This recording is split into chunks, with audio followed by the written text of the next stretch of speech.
मेरा सवाल कांग्रेस से है कि जो भी मंदिर निर्माण होता है उसको आप धर्म के निगाह से क्यों देखते हैं? इतिहास गवाह है कि जब जब मंदिर बनी है तो ट्रेड डेवलप हुआ है और अपना भारत डेवलप हुआ है, लेकिन आज मंदिर बनता है तो आपको चुभता है कि सनातन धर्म डेवलप हो रहा है। उन्होंने जो युवाओं पर इतना कुछ कहा, मैं बस ये बोलना चाहूंगी कि जो राहुल जी बाहर देश में जाकर भारत का इतना चितड़ा उड़ा के आ गए, उन्हें क्या लगता है कि युवा उन्हें वोट देंगे? और एक बात मैम से कहना चाहूंगी, जो आप झुंझुना बोल रही है ना, कीचड़ पे ही कमल उगता है। और मैं जानना चाहता हूँ क्या कॉलेज की जरूरत है, यहाँ क्या यूनिवर्सिटी की जरूरत है? नौवीं फेल 40 को फ्लैट खरीद सकते हैं, नौवीं फेल 40 को। नमस्कार दोस्तों, स्वागत है द बात डिबेट्स में। दोस्तों आज के डिबेट काफी मजेदार होने वाला है, इसलिए आप लोग डिबेट को अंत तक देखिएगा। दोस्तों आज के डिबेट में जनता ने आरजेडी के प्रवक्ता कंचना यादव की अच्छी तरह से डिबेट में बैंड बजाई है। दोस्तों आज के डिबेट में जनता ने जब कंचना यादव से सवाल किया तो कंचना यादव सवालों के जवाब न देते हुए उल्टे ऑडियंस पे चिल्लाने लगे। इस पे डिबेट में क्या हुआ तो आप लोग डिबेट को खुद से देखिए। चलिए शुरू करते हैं। प्राची, हम बिहार की देवतुल्य मतदाता जनता के भरोसे जीतने की बात कर रहे हैं।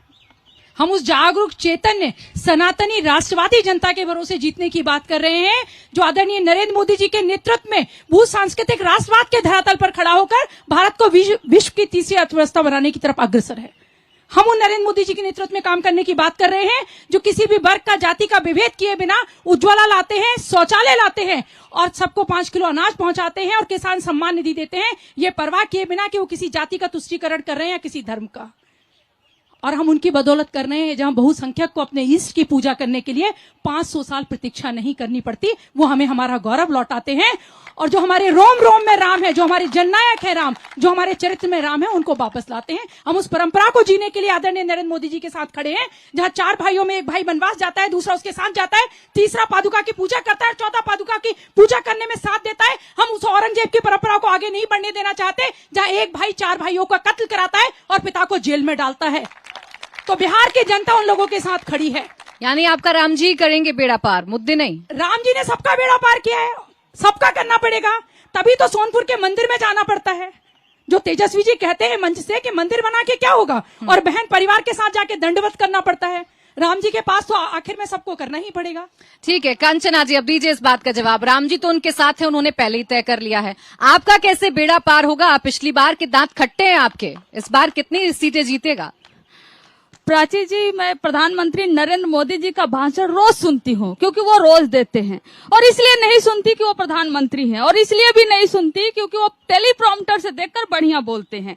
मैं इसलिए सुनती हूँ कि एक भी शब्द बेरोजगारी पर कभी तो बोलेंगे, महंगाई पर कभी तो बोलेंगे, गरीबी पर कभी तो बोलेंगे, अरे देश के विकास पर कभी तो बोलेंगे, लेकिन नहीं, वो किस पर बोलते हैं? जो यहाँ पर बहन जी बोल रही हैं। तो ये सब मुद्दे हैं। हम आपको बता दें, इस बार चुनाव प्रधानमंत्री जी का नहीं है, मोदी का नहीं है। तेजस्वी जी बार बार बोले इस बार जनता चुनाव लड़ रही है, और जनता चुनाव मुद्दों पर लड़ रही है, मोदी पर नहीं लड़ रही है। और जब मुद्दों पर चुनाव होगा तो आपसे दरभंगा एम्स के बारे में पूछा जाएगा, जिसका प्रचार प्रधानमंत्री नरेंद्र मोदी करते हैं और एक ईंट तक नहीं लगा है। आपको यह भी पूछा जाएगा कि जब से 10 साल में कितने सेंट्रल यूनिवर्सिटीज आपने बिहार को दिए। आपसे यह भी पूछा जाएगा कि बिहार ने आपको 40 में से 39 सांसद जिता के दिए, आपने कितना विकास का कार्य बिहार के लिए किया। आपसे यह भी पूछा जाएगा, जबकि मोदी जी जब गुजरात जाते हैं तो कहते हैं विकसित गुजरात और वाइब्रेंट गुजरात, लेकिन क्या कभी वो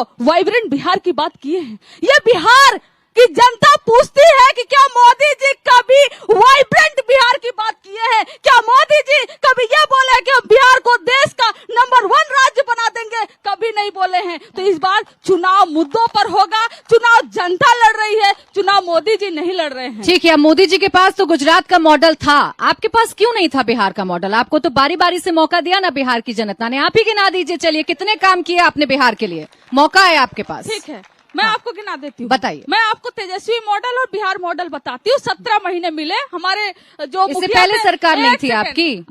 अच्छा, आप हमसे पहले पूछ रही हैं, तो मैं यहाँ पर जितने बच्चे बैठे होंगे, मैं बच्चों से पूछना चाहती हूँ, जब से बड़े पैदा हुए होंगे और देख रहे होंगे एक ही मुख्यमंत्री नीतीश कुमार जी। जिस मुख्यमंत्री को देख देख कर आप इतने बड़े हुए हो, 20 साल के हो गए हो, आप उनसे सवाल नहीं पूछोगे क्या? आप 1990 में जाओगे, 1980 में जाओगे, 1970 में जाओगे, अरे 2000 तो आपसे आपके काम का हिसाब पूछ लिया तो कोई गलत तो नहीं किया है ना कंचना जी? आपसे आपका हिसाब पूछ लिया तो कुछ गलत तो नहीं किया है। आप तो दुहाई देते हैं, आप दुहाई देते हैं अपने शासन काल का, तो कम से कम बताना तो बोलने दीजिए, नेताओं को पहले बोलने दीजिए, फिर आपके सवाल हो जाएंगे। ठीक है, आप लोग कह सकते हैं अपनी बातें, मौका मिलेगा, लेकिन हम मॉडल आपको बता रहे थे 17 महीने का मॉडल। अच्छा, कितने सालों तक आपकी सरकार है? चलिए छोड़िए, फिर आ रही वीरेंद्र जी के पास। नौकरी हमने दी, नहीं जा रही, मैं नहीं जा रही 90 के दशक में, मैं नहीं जा रही। बस इतना बता दीजिए कितने साल आपने बिहार में राज किया है, कितने साल आपने बिहार में राज किया है? ये तो वही हो गया मॉडल। जैसे मोदी जी आए थे तो 50 साल 70 साल कांग्रेस कांग्रेस कांग्रेस करते रहे, अभी भी कांग्रेस करते हैं, और 10 साल उन्होंने देश के लिए मैं तो आपसे सिर्फ इतना पूछ रही थी, बड़ा सिंपल सवाल था कि आपने कितने साल बिहार पर राज किया, सिर्फ इतना बताना था वीरेंद्र जी। ठीक है, 2024 की बात करिए, मैं 2024 की बात करिए। और 2024 में मुद्दा जो विपक्ष का है सबसे बड़ा, जो वो कम से कम टीवी डिबेट्स पे तो उठाते हैं, वो है महंगाई और बेरोजगारी का। उस पर जवाब तो देना पड़ेगा जब जनता के बीच जाइएगा। हाँ। हाथ उठाइएगा जिसको भी सवाल पूछने। मैम मैं सर से पूछ, नाम बताइए। संचिता सर। सवाल धीरेन्द्र जी से या किससे? कांग्रेस से। उन्होंने जो युवाओं पर इतना कुछ कहा, मैं बस ये बोलना चाहूंगी कि जो राहुल जी बाहर देश में जाकर भारत का इतना चितड़ा उड़ा के आ गए, उन्हें क्या लगता है कि युवा उन्हें वोट देंगे? और एक बात मैम से कहना चाहूंगी, जो आप झुंझुना बोल रही है ना, कीचड़ पे ही कमल उगता है। और सवाल पीछे से खड़े हो जाइए। नहीं, ये सवाल पूछिएगा, आप नेता की तरह बात मत करिएगा। ये रोजगार और गरीबी की बात कर रहे हैं ना, युवाओं को रोजगार चाहिए, और क्या बेरोजगारी बहुत ज्यादा है, महंगाई बहुत ज्यादा है।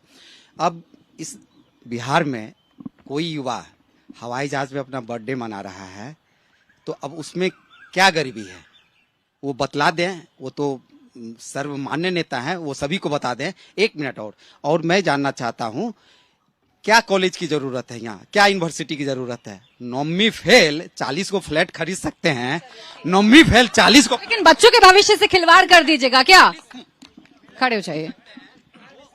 अच्छा, बैठ जाइए, छोड़ दीजिए, पूछिए ना मेरा प्रश्न भाजपा की प्रवक्ता महोदया से है। अभी इन्होंने जो वक्तव्य दिया, एक पल के लिए मुझे लगा जैसे मैं लोकतंत्र के मंदिर बिहार विधानसभा में नहीं, अयोध्या में भगवान श्री राम के मंदिर में हूँ। बहरहाल मेरा सवाल आपसे है, आज से 10 वर्ष पूर्व मैं सारण छपरा से आता हूँ, यही पड़ोसी डिस्ट्रिक्ट है, यहाँ से 60 किलोमीटर। वहाँ पर मरौड़ा नाम का एक जगह है जो पूरे इंडिया का बहुत फेमस इंडस्ट्रियल बेल्ट है चीनी के उत्पादन के लिए। तो प्रधानमंत्री जी 10 वर्ष पूर्व आकर के वहाँ आश्वासन दिए थे खुले मन से कि अगली बार यानी 5 साल बाद जब मैं आऊंगा तो इस शुगर मिल के उत्पादित चीनी से चाय बनाकर मैं पीकर जाऊंगा, और आप लोग को धन्यवाद, आपको आशीर्वाद, आपसे आशीर्वाद लेकर जाऊंगा। 10 साल बीत गया, वो शुगर मिल शुरू नहीं हुआ। आपसे इस प्रश्न का मैं माकूल दीजिए जवाब। मैं उन भाई साहब का जवाब दे रहा हूँ जो चीनी मिल ढूंढ रहे थे। हाँ। मैं बता रहा हूँ, बैठ जाइए, आराम से बता दूंगा। रीगा चीनी मिल बिहार में शुरू हुआ, और आपको अद्भुत शायद नहीं पता होगा कि पूरी दुनिया में अभी सबसे ज्यादा चीनी हम लोग भारत के लोग उपजा रहे हैं। इसी मोदी जी के शासन काल में ये उपलब्धि फिर से हुई। दूसरी बात, बैठिए, मैं सारा बात बता देता हूँ। अरे भाई, बिहार की बात बता रहा हूँ। अच्छा, ये बोलने नहीं देंगे आपको श्याम जी। अच्छा, एक सवाल महिला का ले लेते हैं, इतनी महिलाओं की बात हो रही है। श्याम जी, एक लास्ट सवाल ले लेती हूँ, सुनो तो सही। मेरा सवाल कांग्रेस से है कि जो भी मंदिर निर्माण होता है उसको आप धर्म के निगाह से क्यों देखते हैं? इतिहास गवाह है कि जब मंदिर बनी है तो ट्रेड डेवलप हुआ है और अपना भारत डेवलप हुआ है, लेकिन आज मंदिर बनता है तो आपको चुभता है कि सनातन धर्म डेवलप हो रहा है।